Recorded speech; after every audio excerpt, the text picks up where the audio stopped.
Students exercise 3.1 का question number 7 हमसे कह रहा है draw the graphs of the equation x minus Y plus 1 equal to 0 and 3x plus 2y minus 12 equal to 0 determine the coordinates of the vertices of the triangle form by these lines and x axis and set the triangular region. देखो सबसे पहले हमें question समझना है, बिल्कुल simple सा question है। हमें दो इक्वेशंस दे रखी हैं, इन इक्वेशन से हमें लाइन ड्रॉ करनी है पहली चीज, और इन लाइन ड्रॉ करने के साथ में हमारे एक्स एक्सिस के साथ में हमें एक ट्रायंगुलर सरफेस बनेगा।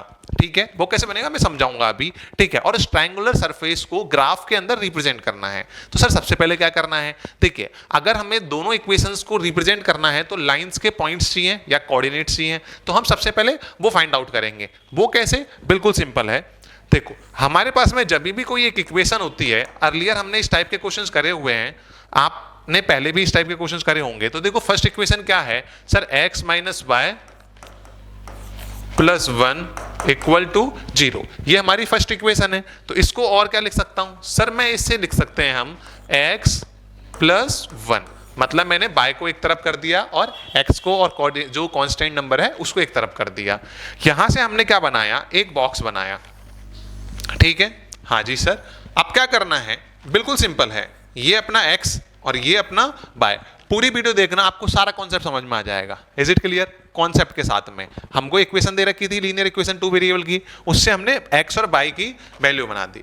x और y को देखो अभी हम कौन से मेथड से कर रहे हैं, ग्राफिकल मेथड से कर रहे हैं। एल्जेब्रिक मेथड से भी करेंगे, वो अपनी नेक्स्ट एक्सरसाइज से स्टार्ट होगा। ठीक है, तो देखो ग्राफिकल के लिए क्या चाहिए, x की वैल्यू सब्स्टिट्यूट कर दो। तो मैंने x की सबसे पहले वैल्यू ली सर 0, तो x इक्वल टू 0 जब होगा तो मेरी y की वैल्यू कितनी होगी सर 1 होगी। पहली चीज क्लियर है? हाँ जी सर। तो x की वैल्यू 0 तो y की वैल्यू 1। आगे भी आप इसको सब्स्टिट्यूट करेंगे, लेकिन एक चीज याद रखना, मैंने आपको क्या बताया कि x और y दोनों के 0 वाली कंडीशन निकाल लिया करो कि y की वैल्यू 0 कब होगी सर, y की वैल्यू 0 होगी उस टाइम पे। तो ये क्या हो जाएगा 0 इक्वल टू x प्लस 1 एक तरीके से। यस और नो? हाँ जी सर। तो ये क्या हो गया, मेरे 1 को इधर भेजूंगा तो x इक्वल टू क्या मेरा माइनस का 1 नहीं हो जाएगा?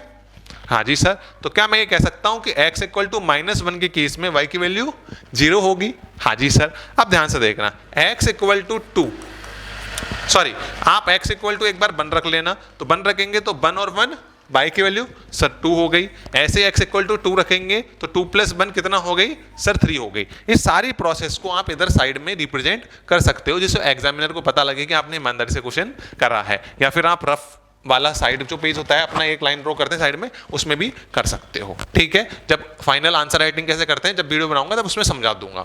अब ध्यान से देखना, ये मेरी फर्स्ट इक्वेशन हो गई। हाँ जी सर। अब देखो हमें क्या करना है, सेकंड इक्वेशन बनानी है। इसको चाहो तो रिप्रेजेंट कर लेते हैं सबसे पहले। कैसे करना है सर, x की वैल्यू 0 और y की वैल्यू 1, तो x की वैल्यू 0 यहां पर, y की वैल्यू 1, मतलब कोऑर्डिनेट मेरा ये होगा। हाँ जी सर।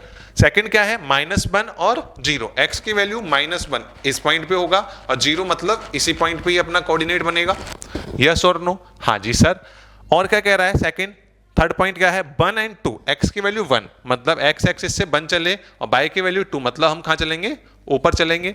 सिमिलरली x की वैल्यू 2 और y की वैल्यू सर 3, x की वैल्यू 2 और y की वैल्यू 3। इस टाइप से आप 3 होगा तो 4 हो जाएगा। इस टाइप से आप बहुत सारे पॉइंट्स को ऐसे रिप्रेजेंट कर सकते हो। वैसे आपको सिर्फ 4 ही पॉइंट्स चाहिए अपने, यूजुअली 4 तो आपको रिप्रेजेंट करा करो। ठीक है, मेरा पर्सनल सजेशन है।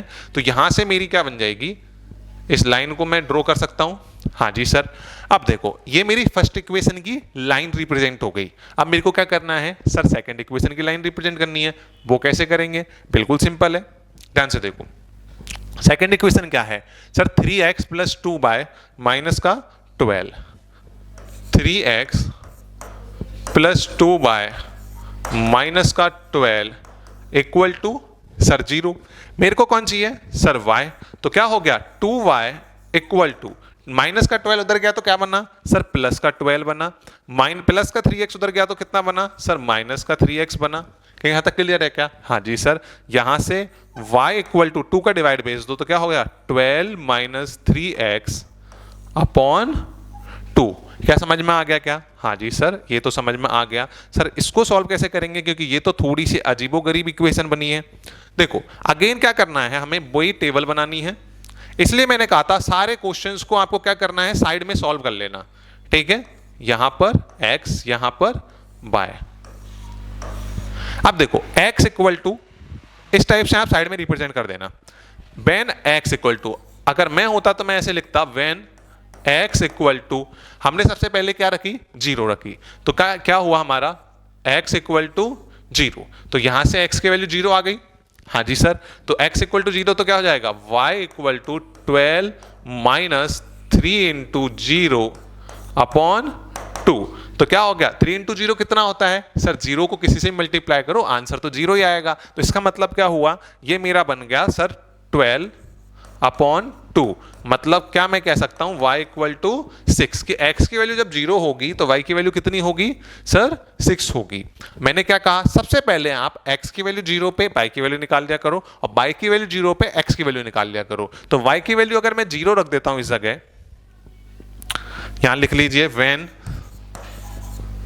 y इक्वल टू 0, तो ऐसे केस में क्या हो जाएगा, 0 मल्टीप्लाई बाय, ये 2 डिवाइड था, सामने मल्टीप्लाई में चल जाएगा y के पास, तो क्या हो जाएगा multiply by 2 equal to 12 minus 3x। ये क्या बन गया, 0 इंटू 2 सर 0, 3x को इधर भेज दिया equal to 12, x equal to 3 बन जा 3, 4 जा 4 टाइम कट गया, तो x इक्वल टू कितना आ गया, 4 आ गया। कुछ बच्चे कहेंगे सर ये कटा कैसे, तो देखो x इक्वल टू क्या होगा, ये 12 अपॉन 3 होगा, और 3 की टेबल में कितने टाइम आता है, 4 टाइम। तो कई बार आप ऐसे भी इसको इजीली काट सकते हो, आप 10th क्लास के स्टूडेंट हो, इजी कर सकते हो, बट आपको कॉन्सेप्ट समझना पड़ेगा।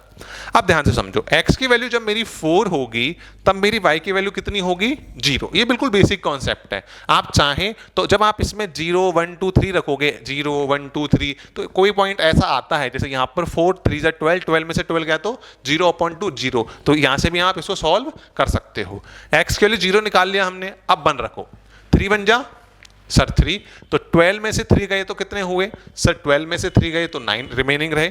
चाहो तो मैं रिप्रेजेंट कर देता हूँ, 12 माइनस 3 इंटू 1 अपॉन 2, 12 में से 3 गए तो सर 9, तो अपना वैल्यू क्या आई सर 9/2। वैसे आप कोशिश करा करो कि ये अपना जो नंबर बने ये क्या हो, एक अपना बोलो इंटीजर हो, ठीक है। मैं आपको फिलहाल रख देता हूं, मैंने रख दिया है तो ये क्या हो जाएगा 9/2। x की वैल्यू क्या रखेंगे सर, 2 रखेंगे, तो क्या हो जाएगा x इक्वल टू 2, तो 12 में से 3 2 जा 6, 12 में से 6 गए तो कितने बचे सर, 12 में से 6 गए तो इसका मतलब 6/2 मतलब 3।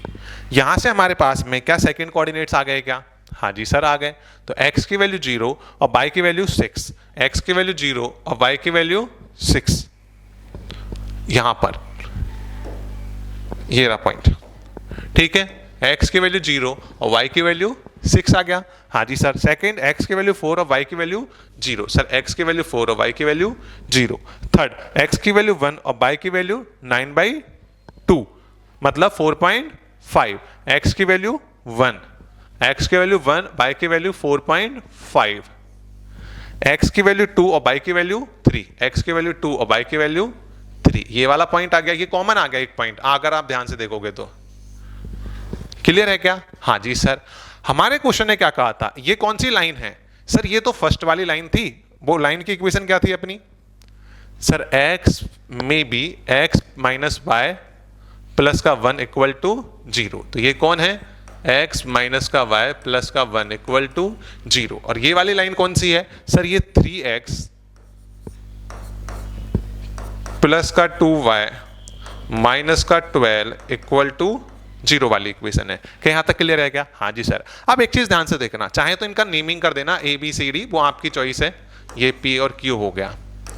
अब एक चीज ध्यान से देखना, क्वेश्चन ने क्या कहा कि ये जो दोनों लाइन एक दूसरे को इंटरसेक्ट करेंगी, ठीक है, दोनों लाइन के द्वारा दोनों लाइन ने जितना एरिया कवर किया वो किसके रेस्पेक्ट में, तीसरी लाइन है एक्स एक्सिस। इसका मतलब मेरा जो एरिया होगा, ये देखो ये पूरा मेरा एक्स एक्सिस है, और ये दोनों लाइनें जो क्रॉस कर रही हैं वो कौन से पॉइंट है, ये वाला एरिया, क्योंकि कवर्ड एरिया चाहिए ना अपन को। तो ये कौन सा एरिया हो जाएगा जो हमसे क्वेश्चन पूछ रहा है सर, ये वाला एरिया हो जाएगा हमसे जो क्वेश्चन पूछ रहा है। तो इसको सेट भी करना है, आपके क्वेश्चन ने कहा है ना सेट दी रीजन। तो हमारा ट्रायंगल कौन सा बन गया, अगर मैं कहूं तो PQB बन गया क्या, हाँ जी सर। P के कोऑर्डिनेट क्या है, ये इसके कोऑर्डिनेट क्या थे सर, ये था -2 सॉरी -1, -0, -1, -1, -0 था ना? हाँ जी सर। सेकंड ये कौन सा कोऑर्डिनेट था सर? ये x की वैल्यू 2 और y की वैल्यू 3, तो x की वैल्यू 2 और y की वैल्यू 3। एंड इसका कोऑर्डिनेट क्या है सर? इसके कोऑर्डिनेट होंगे x की वैल्यू x की वैल्यू 4 और y की वैल्यू 0। तो इसका मतलब जो मेरे कोऑर्डिनेट्स होंगे इसके क्या हो जाएंगे, यहां लिख देता हूं मैं, ठीक है। So coordinates of the triangular region are, कौन कौन से कोऑर्डिनेट्स बनेंगे सर? एक तो हो गया मेरा -1, 0। सेकंड कौन सा हो गया सर? 4, 0। थर्ड कौन सा हो गया सर? 2, 3। आई होप आपको अच्छे से रिप्रेजेंट करने आ गया होगा। फिर भी कोई डाउट हो तो जिस जगह डाउट है एक बार आप उसको ओपन करना उस जगह वीडियो को और एक बार रिपीट करके देखना। फिर भी कोई डाउट रहता है तो कमेंट करके पूछ लेना। मिलते हैं नेक्स्ट वीडियो में, तब तक के लिए धन्यवाद। जय हिंद।